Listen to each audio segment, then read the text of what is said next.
Environment chapter को next हम further start करते हैं।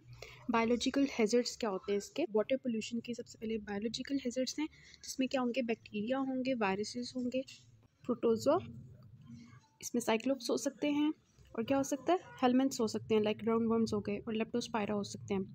बैक्टीरिया में कौन कौन से आएंगे, कॉलेरा, टाइफाइड, ये वाटर से स्प्रेड होते हैं, पैराटाइफाइड हो गया, डाइजेंट्री हो गया। वायरल में क्या हो सकता है, हेपेटाइटिस ए और ई, इसके अलावा पोलियो, फिकोरल इन्फेक्शंस होते हैं।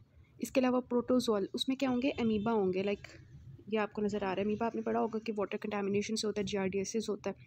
हेलमेंट्स में कौन से आते हैं, राउंड वर्म्स आ जाते हैं, जैसे कि आपको नज़र आ रहे हैं, these are the round worms. और ये क्या है, लेप्टोस्पायरा है, ठीक है, जो कि क्या करता है, वेल्स डिजीज़ कॉज करता है। और साइक्लोप्स होते हैं, ये क्या होते हैं, गुनिया वॉर्म होता है, इस तरह के मतलब साइक्लोप्स होते हैं जो एक्चुअली मतलब वाटर में रहते हैं, इस तरह के हो जाते हैं।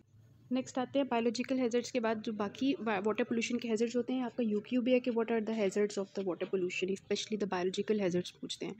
तो अदर हैज़र्ड्स में क्या होंगे, लेड पॉइजनिंग होगी, लाइक देखें लेड पाइप्स के अंदर से इस तरह का लेड वाटर आना शुरू हो जाता है, लेड पॉइजनिंग हो सकती है इस तरह का पानी पीने की वजह से। आयोडीन डेफिशिएंसी हो सकती है, आयोडीन डेफिशिएंसी, अगर वाटर बहुत ज़्यादा पोल्यूटेड हो जाता है तो आयोडीन डेफिशिएंट हो जाता है, मिनरल्स डेफिशिएंट हो जाते हैं, फ्लोराइड खत्म होना शुरू होता है वाटर से, जिसकी वजह से डेंटल केरीज स्टार्ट हो जाते हैं फ्लोराइड डेफिशिएंसी की वजह से।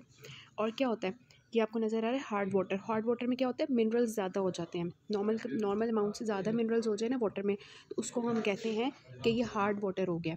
तो हार्ड वाटर जो होता है इसमें मिनरल ज़्यादा होते हैं, तो कहते हैं कभी कभार ये हमारे लिए फ़ायदेमंद भी होते हैं, लेकिन हम आगे देखेंगे कि इसके साइड इफ़ेक्ट्स क्या होते हैं। नाइट्रेट्स अगर वाटर में ज़्यादा हो जाएँ तो उसकी वजह से ब्लू बेबी सिंड्रोम होता है, ठीक हो गया। उसके बाद क्या होता है, जीआईटी डिस्टर्बेंसेस होते हैं, ये हम ब्लू बेबी सिंड्रोम देखेंगे, ये आपका बहुत इंपॉर्टेंट एमसीक्यू आ गया आपका, इसका एक टॉपिक लिखा भी हुआ तो हम उसमें देख लेंगे। जीआईटी डिस्टर्बेंसेस होते हैं गंदा पानी पीने की वजह से। और क्या होता है, इंसेक्ट रिलेटेड डिजीज़ होती हैं, जो इंसेक्ट्स अपनी लाइफ साइकिल जो है वाटर में कंप्लीट करते हैं, उनकी वाटर पोल्यूशन की वजह से उनकी जो ब्रीडिंग होती है वो ज़्यादा हो जाती है, वो ज़्यादा इंसेक्ट्स जो है पैदा होना शुरू हो जाते हैं ना। ये थे आपके हैज़र्ड्स ऑफ वाटर पोल्यूशन, जिसमें हमने देखे बायोलॉजिकल हैज़र्ड्स और अदर हैज़र्ड्स।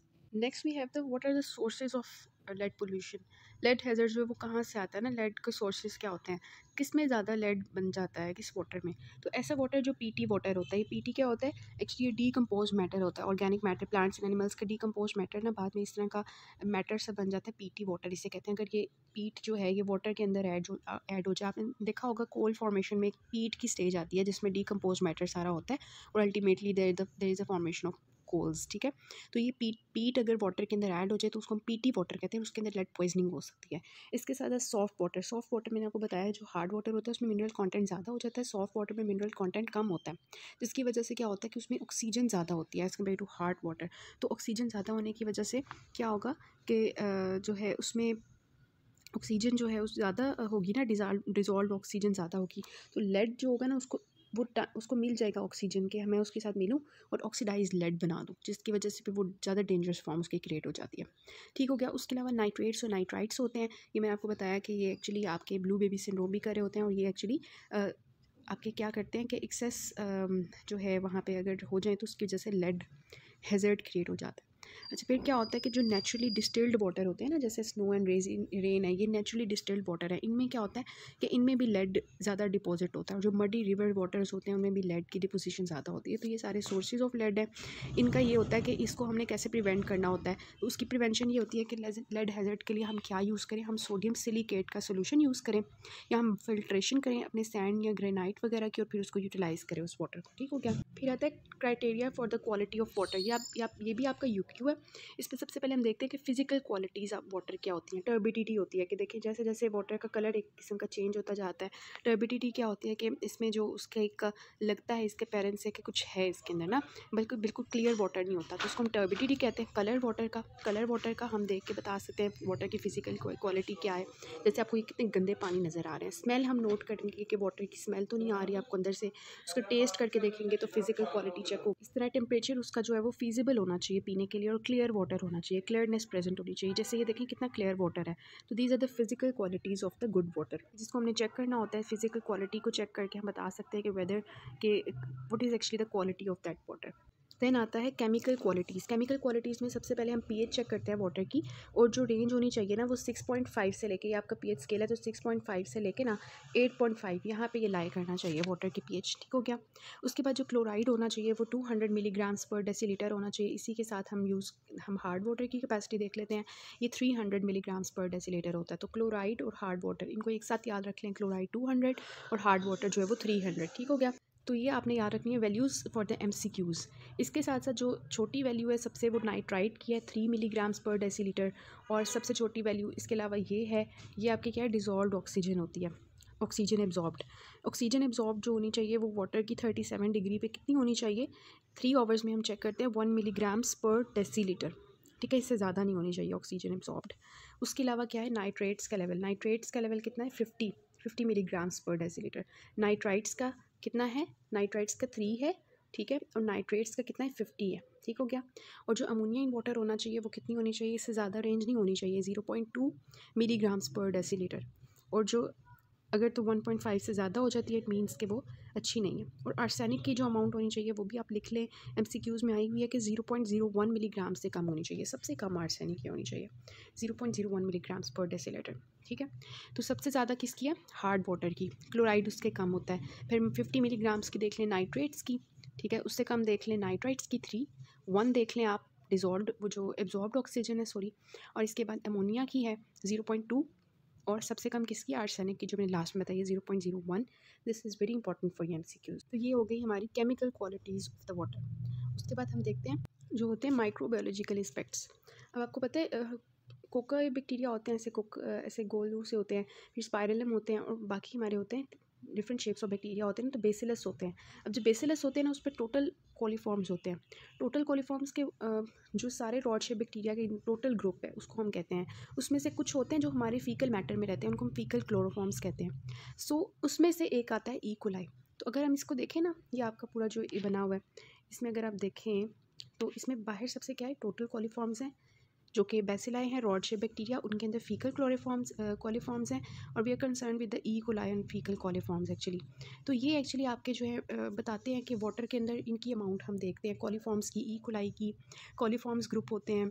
इसके अलावा फीकल इंटेरोकोकाई होते हैं ऐसे इस तरह के, और फीकल स्ट्रेप्टोकोकाई होते हैं, ठीक है, फीकल स्ट्रेप्टोकोकस होते हैं, और जो इंटीरोकोकस होते हैं, इन सबको हम चेक करते हैं।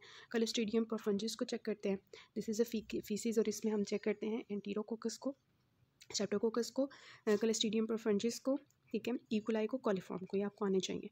और ये आपको क्या बताते हैं, ये आपको बताते हैं faecal contamination. This is very important MCQ, कि आप कैसे देख के बताएंगे कि अगर आपको वाटर के अंदर इकोलाई कॉलीफॉर्म्स मिलते हैं या स्ट्रेप्टोकोकस या क्लस्ट्रीडियम प्रोफंजिस मिलते हैं, तो आप जो है क्या बताएंगे, आप मतलब ये बताएंगे कि इसका मतलब ये है कि वाटर के अंदर फीकल मैटर है, क्योंकि ये सारे आपको फीसिस में ऑर्गेनिजम्स मिल रहे होते हैं, ठीक है। इसके अलावा उन्होंने बताया हुआ है कि वायरोलॉजिकल एस्पेक्ट्स भी आप देखते हो वाटर के, कि वाटर ड्रिंकिंग वाटर में वायरसेस नहीं होने चाहिए, बैक्टीरिया के अलावा प्रोटोजोआ नहीं होने चाहिए, जैसे कि हमने शुरू में देखे थे प्रोटोजोआ, हेलमेंट्स नहीं होने चाहिए, क्योंकि वाटर के अंदर क्या होता है, लार्वा वगैरह, हेलमेंट्स की लाइफ साइकिल चल रही होती है, तो उसको भी नहीं होना चाहिए। तो बैक्टीरिया, वायरसेस, प्रोटोजोआ और हेलमेंट्स फ्री होना चाहिए वाटर, तो उसकी अच्छी क्वालिटी होगी माइक्रोबायोलॉजिकल एस्पेक्ट से। रेडियोलॉजिकल स्टैंडर्ड्स होते हैं, आपको पता है नेट, मैंने आपको रेडिएशंस का चैप्टर पढ़ाया तो उसमें आपको बताया था कि हर एक चीज़ तकरीबन जो रेडिएशन इमिट कर रही होती है, इसी तरह हमारे जो वाटर होता है वो भी रेडिएशन इमिट कर रहा होता है।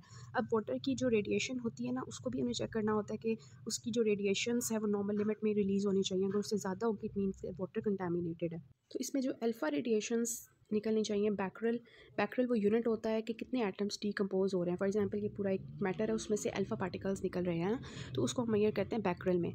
तो जो अल्फ़ा एक्टिविटी होनी चाहिए वो 0.1 बैक्रेल पर लीटर पर एल जो है इन्होंने लिखा हुआ है वो होनी चाहिए, और जो बीटा एक्टिविटी है वो थोड़ी ज़्यादा होनी चाहिए, 1 बैक्रेल पर लीटर, इससे ज़्यादा जो है ना नहीं होनी चाहिए, उससे हमें पता चलता है कि वाटर इज़ नॉट सेफ़। और अगर हमें इसको क्यूरी में मेजर करना है तो हम 3 पिको करते हैं, इसको 3 पिको, और इसको हम कहते हैं 30 पिको क्यूरी, ठीक है। तो यहाँ पे याद रखें 0.1 for the alpha and 1 for the beta. उसके बाद आता है WHO standard for the safe water supply. अब हमने ये बहुत इंपॉर्टेंट आपका यूक्यू है कि what is the WHO standard for the safe water supply, तो उसमें आपने ये लिखना होता है। एमसीक्यूज़ के लिए भी बहुत इंपॉर्टेंट है। These are again the faecal contamination with these coliforms, जो कि मैंने आपको दिखाए थे। अब ये WHO स्टैंडर्ड्स होते हैं, आपने देख लेने हैं कि एक साल के अंदर जो 100 ml का हम सैंपल लेते हैं वाटर का, उसके अंदर 5% से ज़्यादा कॉलीफॉर्म्स नहीं होने चाहिए, ठीक है। 100 ml का सैंपल लेना है हमने जब भी लेना है। जब पर 100 ml अगर हम एक सैंपल लेते हैं तो उसके अंदर 3 कॉलीफॉर्म से ज़्यादा नहीं होने चाहिए। वो एक साल का था कि साल के अंदर 5% से ज़्यादा नहीं होना चाहिए। ये एक सैंपल हम ले रहे हैं तो उसके एक सैंपल के अंदर 100 ml के अंदर 3 कॉलीफॉर्म से ज़्यादा नहीं होने चाहिए। मतलब अमाउंट है ना कि 3 हैं, चलो ठीक है, लेकिन इससे ज़्यादा होंगे तो वो नहीं सही ना। उसके बाद ये होता है कि 2 कंसेक्यूटिव सैंपल्स हमने लिए हैं। 1 पहले लिया 100 ml का, फिर 100 ml का लिया, तो उसमें हमें कोई भी कॉलीफॉर्म नहीं मिलना चाहिए, ठीक है। उसके बाद आता है ई कोलाई। ई कोलाई जो होना चाहिए वो 100 ml के अंदर बिल्कुल भी नहीं होना चाहिए। ई कोलाई बिल्कुल भी नहीं होना चाहिए, ठीक हो गया। तो ये एक साल का है जिसमें 5% से कम है। फिर ये पर 100 ml एक सैंपल का 3 से ज़्यादा नहीं होना चाहिए। 2 सैंपल्स लिए हैं उसमें बिल्कुल भी नहीं होने चाहिए। और जो ई कोलाई है वो 100 ml में नहीं होना चाहिए। फिर आते हैं hard water and soft water. इनके दरम्यान में थोड़ा सा हम डिफरेंस देख लेते हैं। हार्ड वाटर में देखें बहुत ज़्यादा मिनरल्स ऐड हो गए हैं और सॉफ्ट वाटर में मिनरल्स इतने ज़्यादा नहीं होते हैं। मैंने आपको बताया था कि इसमें भी ऑक्सीजन जो होती है वो भी एब्जॉर्ब ज़्यादा हो जाती है और फिर वो आयरन जो है सॉरी लेड कंटामिनेशन स्टार्ट हो जाती है। हार्ड वाटर ऐसा वाटर होता है कि जिसमें ना बबल्स नहीं बनते। आप सोप ऐड करते जाते हो आप कहते झाग ही नहीं बन रही इस वाटर में, तो वाटर तो क्लाउडी होता जा रहा है, ठीक है। तो ऐसे वाटर को आप कहते हो कि ये हार्ड वाटर। आप इसमें जितना मर्जी सोप ऐड कर लो, इसने फिर भी जो है ना उसी तरह क्लाउडी रहना है, कोई बबल्स नहीं बनाने। लेकिन वो वाटर जिसमें बहुत ज़्यादा बबल्स बनते हैं, क्लियर होता है, क्लाउडी वाटर नहीं होता, तो उसको हम कहते हैं सॉफ्ट वाटर, ठीक हो गया। तो इनके दरम्यान में डिफरेंस देख लें कि हार्ड वाटर में कैल्शियम और मैग्नीशियम होता है, इसके अंदर नहीं होते डिसॉल्व सॉल्ट ज़्यादा। और हार्ड वाटर जो होता है ये लेदर नहीं बनाता, झाग नहीं बनाता, जबकि ये बनाता है। और इसमें बहुत ज़्यादा सोप हमें चाहिए होता है हार्ड वाटर में जो है उसको झाग बनाने के लिए। और सॉफ्ट वाटर जो होता है उसमें कोई सोप बेस नहीं होता, जल्दी से झाग बन जाती है। तो हार्ड वाटर क्या होता है जिसमें एक्सेस हो जाती है कैल्शियम और मैग्नीशियम की, स्पेशली और भी मिनरल ज़्यादा होते हैं लेकिन ये ज़्यादा हो जाते हैं। Level of hard ions in your water depends upon the area in which you live in, ठीक है। मतलब कि आइंस डिफर कर सकते हैं, ज़रूरी नहीं है कैल्शियम और मैग्नीशियम के आइंस ही हो, दूसरे भी हो सकते हैं, लेकिन हर जगह वेरी करते हैं हार्ड वाटर के। अच्छा, हार्ड वाटर में कैल्शियम ज़्यादा होता है ना, तो अगर हम इसको कंज्यूम करते हैं उसकी वजह से हमारे हेल्दी टीथ और बोन हो सकते हैं। और यह है कि हार्ट डिजीज़ इसके लिए कम, इसकी वजह से ना अगर कोई बंदा कंज्यूम कर भी रहा है ना तो हार्ट डिजीज़ नहीं होती। और यह है कि ये टीथ और बोन्स के लिए हेल्पफुल होते हैं। तो आपकी बुक में हार्ड वाटर की ये डेफिनेशन लिखी हुई है कि ये सोप को डिस्ट्रॉय करता है। मतलब इतना ज़्यादा हमें सोप चाहिए होता है, large quantities of soap is required to produce lather, उसको हम हार्ड वाटर कहते हैं। अब ना हार्ड वाटर के मैंने आपको थोड़े से यूजेस बता भी दिए हैं यहाँ पे कि ये हमारी सीवियस डिजीज़ को कम करता है, ये हमारी बोन्स और हमारे जो टीथ होते हैं उनकी बेटर डेवलपमेंट करता है, because it contains high amount of calcium, ठीक है। और जो मॉडरेटली हार्ड वाटर होता है वो हमारे लिए फिट होता है, लेकिन ज़्यादा हार्ड नहीं होना चाहिए वो। फिर आगे हम देखते हैं इसके क्या क्या नुकसान होते हैं। ये है कि ये लेड पॉइजनिंग को प्रिवेंट करता है। मैंने आपको बताया था कि सॉफ्ट वाटर जो होता है ना उसमें लेड पॉइजनिंग ज़्यादा चांसेस होते हैं, बिकॉज ऑक्सीजन की वजह से लेड ऑक्सीडाइज हो जाता है। लेकिन यहाँ पे ना ये लेड पॉइजनिंग को प्रिवेंट कर रहा होता है, क्योंकि ऑक्सीजन तो उसको मिलती नहीं है कि वो डेंजरस फॉर्म में कन्वर्ट हो जाए। तो हार्ड वाटर को ना याद करने के लिए आपने 2 केमिकल्स तो मैंने आपको पहले बता दिए, आइंस, कैल्शियम आइंस होते हैं, मैग्नीशियम आइंस होते हैं, ठीक है। इनको आपने सब हर एक को ना इन सब के साथ कंबाइन कर लेना है, बाइकार्बोनेट, क्लोराइड, सल्फेट और नाइट्रेट, ठीक है।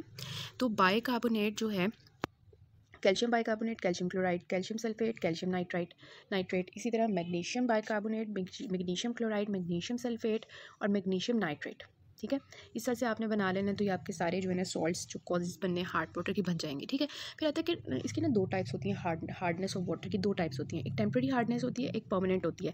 टेम्परेरी हार्डनेस क्या होती है, जो कि कैल्शियम मतलब बाइकार्बोनेट जो होते हैं ना उनकी वजह से बनते हैं। हमने देखे ना कौन कौन से होते हैं, बाइकार्बोनेट, क्लोराइड, सल्फेट और नाइट्रेट, ठीक है। टेम्परेरी हार्डनेस में क्या होता है कि कैल्शियम बाइकार्बोनेट और कैल्शियम मैग्नीशियम जो होता है ये जो कंपाउंड बनता है ना इसकी वजह से जो हार्डनेस होती है ये टेम्परेरी हार्डनेस होती है। बल्कि बाकी जितने भी है ना, बाकी जितने हमने पढ़े हैं सल्फेट, क्लोराइड और नाइट्रेट, इनकी वजह से परमानेंट हार्डनेस होती है, ठीक है। तो टेम्परेरी हार्डनेस ये वाली है, मैंने अलग से स्लाइड ऐड कर दिया ताकि आपको टेम्परेरी हार्डनेस याद रहे और ऑपोजिट आपको जो परमानेंट वाली है वो खुद याद हो जाएगी परमानेंट वाली। अच्छा, फिर इसके नुकसान भी तो होते हैं ना, इतना मतलब फ़ायदे तो हमने देख लिए हैं, नुकसान क्या होते हैं कि सोप के साथ बैडली रिएक्ट करता है, बहुत ज़्यादा वेस्ट करता है, फैब्रिक्स हमारे जो कपड़े होते हैं उनको ख़राब कर देता है, इतने ज़्यादा इसके अंदर सॉल्ट्स वगैरह होते हैं उसकी वजह से। ये हमारे पाइप्स को ख़राब कर देता है, शॉवर के ऊपर इस तरह का आपने कभी नोट किया होगा, ये बन जाता है, क्लॉग हो जाता है, क्लॉट हो जाता है, हमारे हार्ड पाइप्स इस तरह से ख़राब हो जाते हैं पाइप्स हार्ड वाटर की वजह से। ठीक है।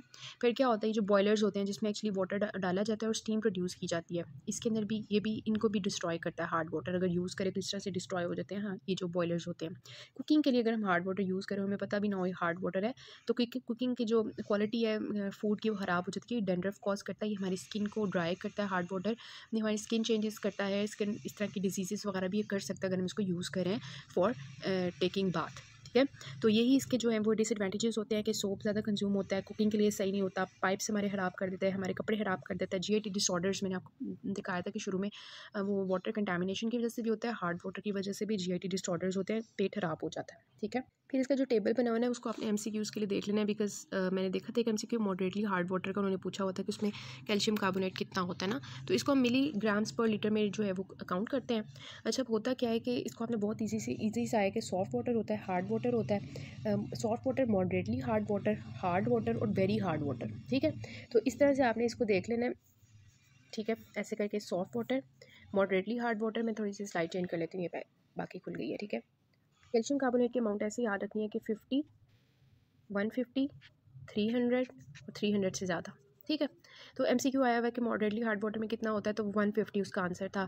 इस तरह से ना याद, इसको याद करना है 50, 150, 300, 300 से ज़्यादा, 50, 50 टू 150, 150 टू 300, 300 से ज़्यादा। ठीक है, और बाकी जो लेवल ऑफ हार्डनेस है वो तो ईजी है कि 1, 1 टू 3, 3 टू 6 और 6 से ज़्यादा। ठीक है, 1 से कम, 1 टू 3, 3 टू 6 एंड 6 से ज़्यादा। इस तरह से याद कर लिए। नेक्स्ट से हम जो रिमूवल पढ़ते हैं।